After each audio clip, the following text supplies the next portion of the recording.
Praktikum 5 basis data lanjut. Kali ini saya akan menjelaskan mengenai writing explicit cursor.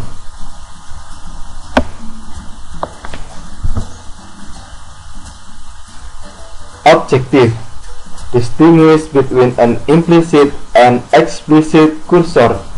Discuss when and why to use an explicit cursor. Use a PL/SQL records variable.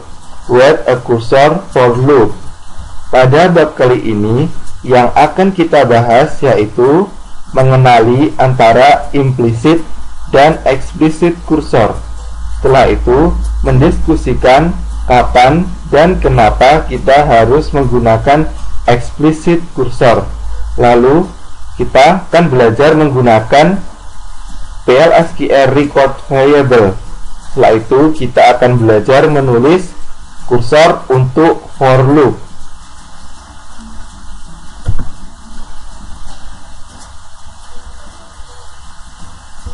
About cursor. Every SQL statement executed by the Oracle server has individual cursor associated with it, yaitu setiap SQL statement yang dieksekusi oleh Oracle server masing-masing mempunyai kursornya sendiri. Yang pertama ada implicit cursor. Implicit cursor yaitu declared for all DML and PL/SQL select statement. Sedangkan untuk explicit cursor yaitu declared and named by the programmer, yang artinya implicit cursor sudah ada atau built-in dan dibuat oleh DML atau PL/SQL select statement. Sedangkan untuk explicit cursor dideklarasikan dan diberi nama sendiri oleh programmernya. Explicit cursor function. Berikut adalah fungsi dari explicit cursor. Jadi, terdapat kursor active set yang akan mengatur tabel. Setelah itu, controlling explicit cursor. Berikut adalah langkah-langkah atau tahap-tahap bagaimana explicit cursor berjalan. Pertama, declare, di mana declare yaitu memberikan nama SQL area. Setelah itu open, di mana open melakukan identify the active set, yaitu mengidentifikasi set yang aktif. Setelah itu melakukan fetch, di mana fetch adalah load the current row into variables, yang artinya menampung row saat ini ke dalam variabel. Lalu terdapat kondisi kosong atau tidak, test for existing row, jadi ada row-nya atau tidak. Setelah itu jika ada maka return the fetch if row are found. Jika no maka dia akan kembali ke tahap sebelumnya yaitu fetch. Jika yes atau terdapat row maka dia akan melakukan close, release the active set.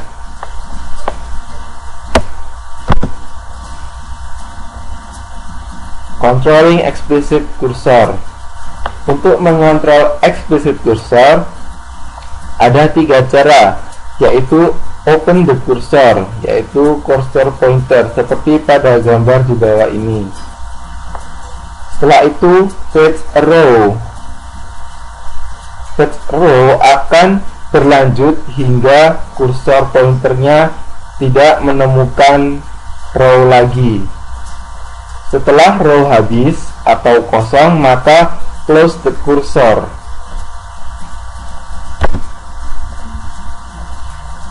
Declaring the cursor. Berikut adalah sintaks untuk deklarasi kursor. Pertama yaitu adalah kursor diikuti dengan kursor name, lalu is, di bawahnya diikuti oleh select statement. Do not include the into clause in the cursor declaration. Jadi kita tidak boleh mengincludekan atau mengikut sertakan klausa into ke dalam cursor declaration. Cukup select saja. Setelah itu, if processing row in a specific sequence is required, use the order by clause in the query.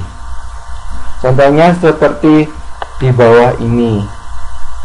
Di declare, kita mendeklarasikan dua kursor. Pertama, kursor dengan nama M kursor dan kursor dengan nama depth kursor. Tidak boleh menggunakan klausa into. Berikutnya yaitu opening the cursor. Sintaks untuk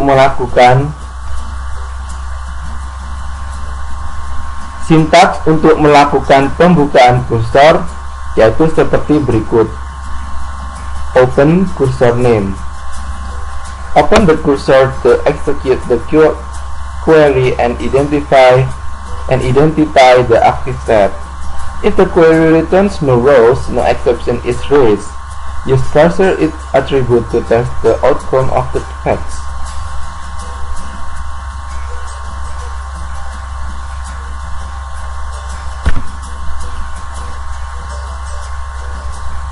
Fetching data from the cursor.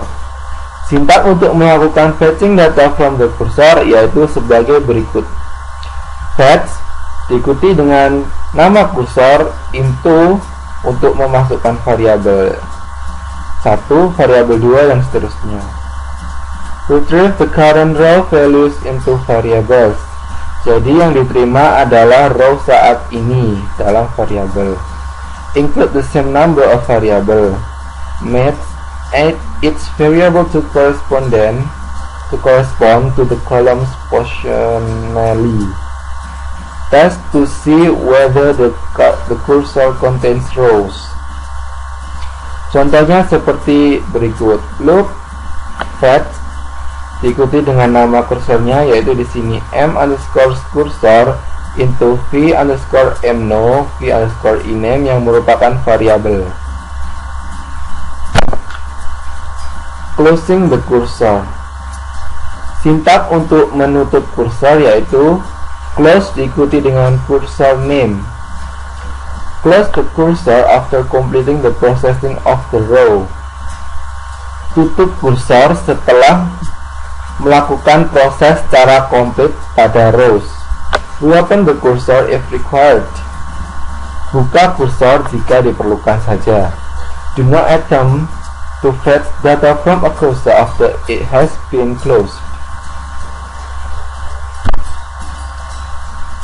Explicit cursor attributes. Berikut adalah atribut dari explicit cursor. Terdapat %is open yang bertipe boolean. Deskripsinya evaluates to true if the cursor is open. Artinya kursor ini, atribut ini akan memberikan sinyal apakah true or not pada kursor itu. Apakah kursor terbuka atau tidak. Lalu %not found dengan tipe boolean yaitu evaluates to true if the most recent fetch does not return a row, yang artinya atribut ini akan memberikan nilai true jika dari semua yang di fetch tidak mereturnkan a row atau tidak menemukan row. %found yang bertipe boolean evaluates to true if the most recent fetch returns a row. Complement of %not found yaitu untuk %found merupakan kebalikan dari %not found. Dia akan mengembalikan true jika menemukan sebuah baris. %recount dengan tipe number. Deskripsinya evaluates to the total number of rows returned so far, yaitu dia akan mengembalikan total number dari sebuah baris. Pertama kita akan membahas B is open attribute. Fetch rows only when the cursor is open. Use the percent is open cursor attribute before performing a fetch to test whether the cursor is open. Jadi contoh sintaknya seperti berikut. If not m cursor percent is open, then open m cursor. Jadi ketika m cursor tidak terbuka, maka akan dibuka m cursor seperti berikut. Berikutnya, controlling multiple fetches. Process several rows from an explicit cursor using a loop. Fetch a row each iteration. Use explicit cursor attributes to test the success of each fetch. Berikutnya yaitu the person not found and person row count attributes. Use the person row count cursor attribute to retrieve an exact number of rows. Artinya, gunakan person row count untuk menerima jumlah dari row atau dari baris. Kemudian use the person not found cursor attribute to determine when they exit the loop. Contohnya seperti berikut. Terdapat declare. Di sini kita deklarasi variabel dan kursor. Kemudian dalam begin kita melakukan open kursor dan melakukan loop, di mana di loop ini akan di-check untuk row count dan not found. Setelah itu kursor dan record. Process the rows of the active set by fetching values into a PLSQL record. Contohnya seperti berikut. Terdapat declare, di mana declare akan mendeklarasi kursor dengan nama m_cursor dan melakukan query dalamnya select employee ID dan last name dari tabel employees, di mana nanti kita di begin kita akan melakukan open employee cursor tersebut, lalu akan melakukan loop. Kita memfetching employee cursor into employee record atau m record. Hasilnya seperti di bawah ini. Setelah itu kursor for loops. Sintaknya seperti berikut. For diikuti dengan record name, lalu in cursor name loop, statement 1, statement 2, and so on. Setelah itu end loop. The cursor for loop is a shortcut to process explicit cursor. Artinya, cursor for loop adalah jalan pintas untuk memproses explicit cursor. Implicit open, fetch, exit, and close occur. The record is implicitly declared. Print a list of the employees who work for the sales department. Di bawah ini adalah contoh pendeklarasian kursor untuk mencetak list dari employees atau karyawan yang bekerja pada sales department. No need to declare the cursor. Cursor for loops using subquery. Jadi untuk cursor for loops using subquery, kita tidak membutuhkan mendeklarasikan kursor. Cukup seperti contoh di bawah ini.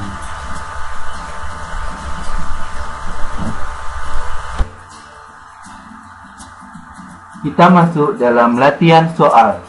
Untuk soal nomor 1, yaitu jalankan skrip berikut ini untuk membuat tabel baru dengan nama top_docs yang menyimpan gaji salary dari pegawai. Create table top_docs salary number 8.2.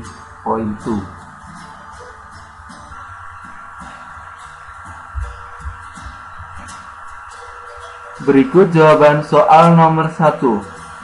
Langsung saja kita masuk ke dalam SQL Plus dan kita ketikkan create table top underscore job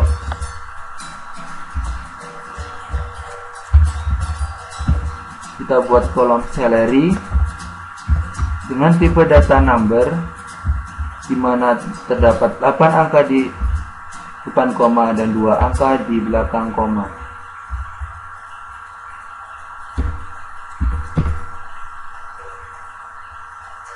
Terdapat informasi table created, yang artinya tabel telah dibuat.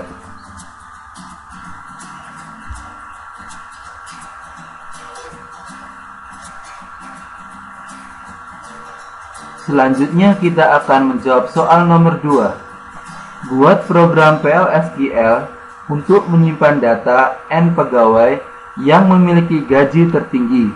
Misal, N diinputkan nilainya sama dengan 5.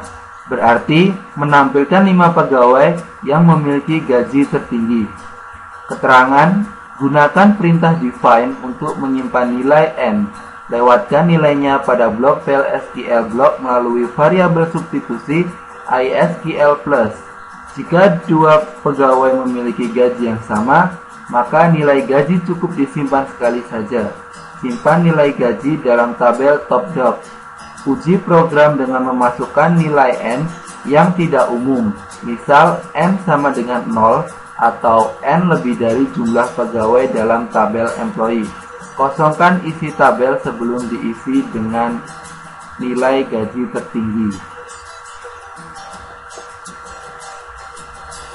Berikut adalah jawaban soal nomor 2. Pertama, kita ketikkan set server output on, lalu kita define N. Setelah itu kita lakukan deklarasi. Pertama kita lakukan deklarasi variabel v_num N dengan tipe data number, lalu v_sal dengan tipe data yang kita dapatkan dari kolom salary pada tabel employees.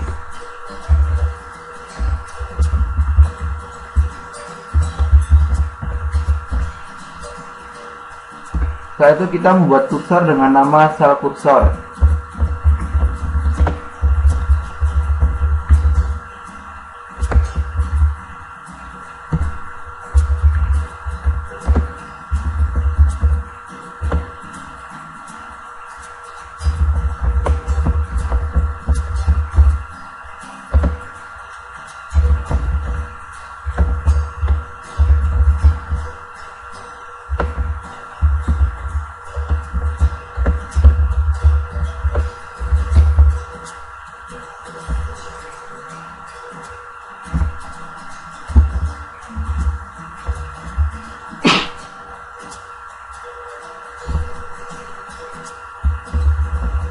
Kemudian kita lakukan delete.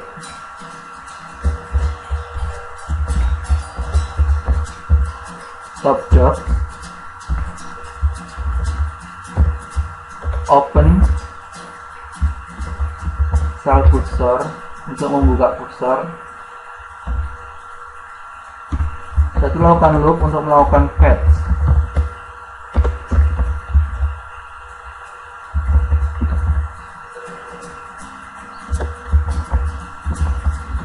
Yang akan kita masukkan ke dalam visual, kemudian exit when cell cursor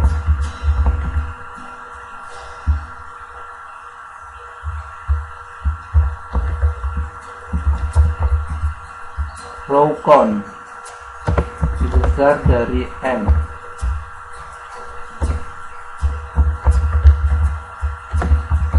Insert into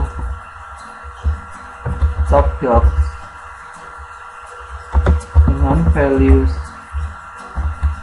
v_sal, kemudian N loop dan N. Kita coba eksekusi. Misalnya kita masukkan N sama dengan 5, maka PLSQL procedure successfully complete.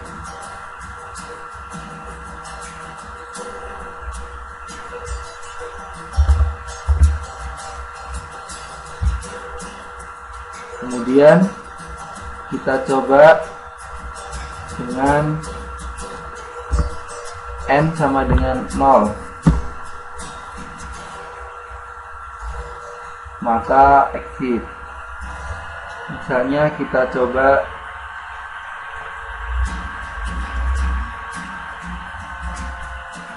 N sama dengan 3, juga exit. Kita coba lagi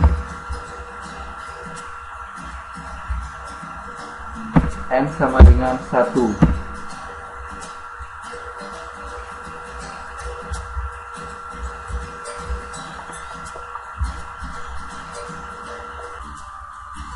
Berikutnya soal nomor 3.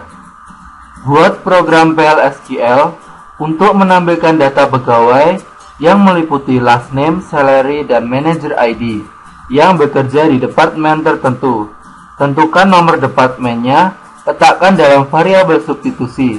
Jika gaji pegawai kurang dari 5.000 dan jika manager ID 101 atau 124, tampilkan pesan last name, gaji perlu dinaikkan. Jika tidak, tampilkan pesan last name, gaji tidak perlu dinaikkan. Keterangan, ketik set echo off supaya tidak perlu menampilkan kode PL/SQL setiap kali menjalankan program.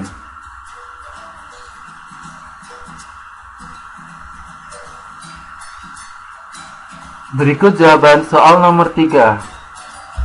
Pertama, kita ketikkan set server output on,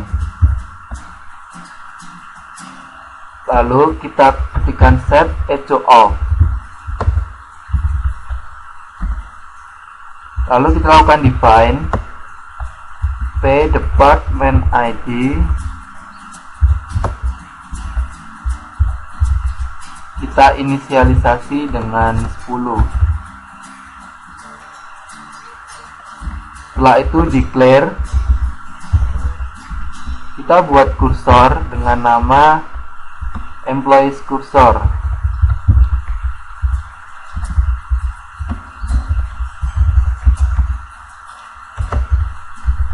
Lalu kita lakukan query select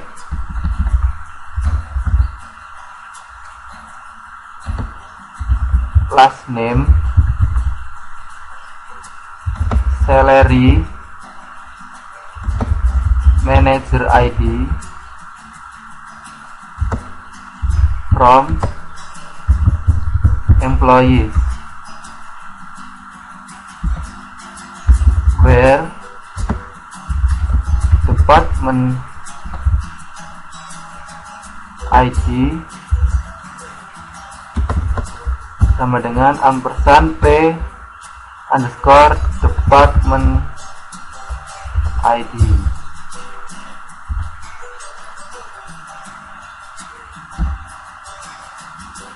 Setelah itu kita buat employees var sebagai variabel yang tipe datanya menggunakan tipe data record.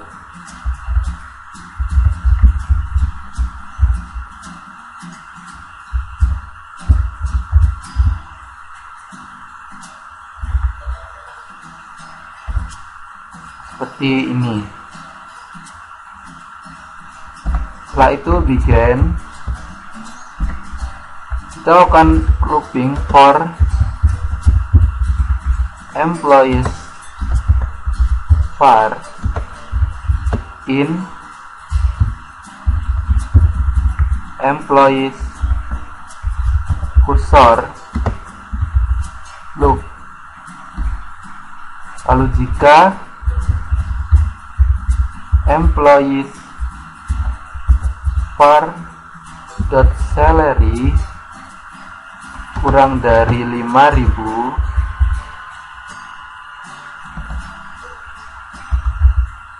dan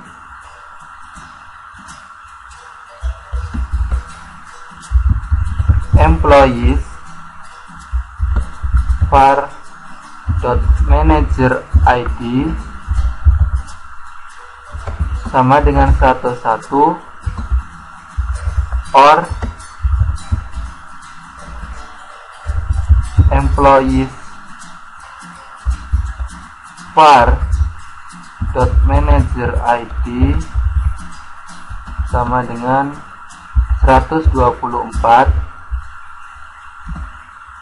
maka kita outputkan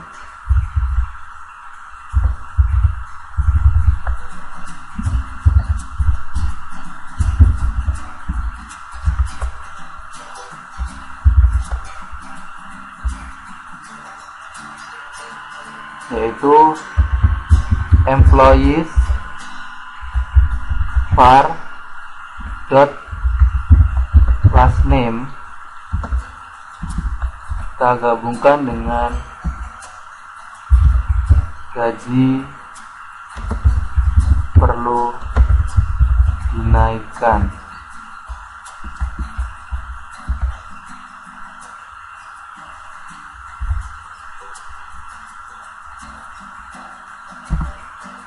Satu else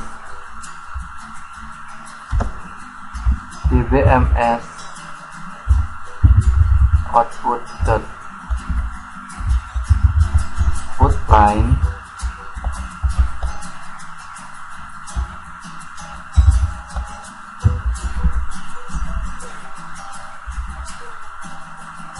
kita outputkan employees var dot last name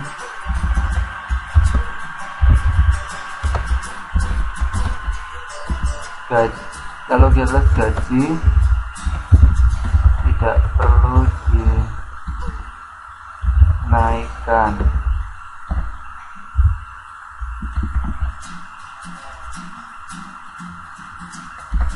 Lalu kita akhiri if-nya dan loop-nya,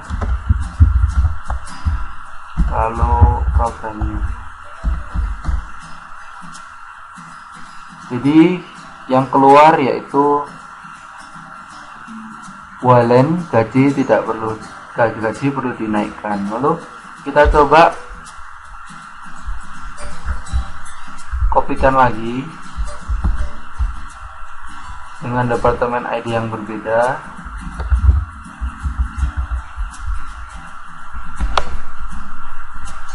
Di sini departemen ID-nya diganti 20.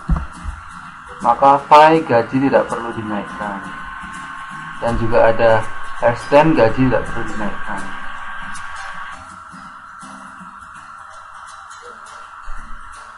Sekian penjelasan tentang praktikum 5 mengenai explicit cursor. Terima kasih.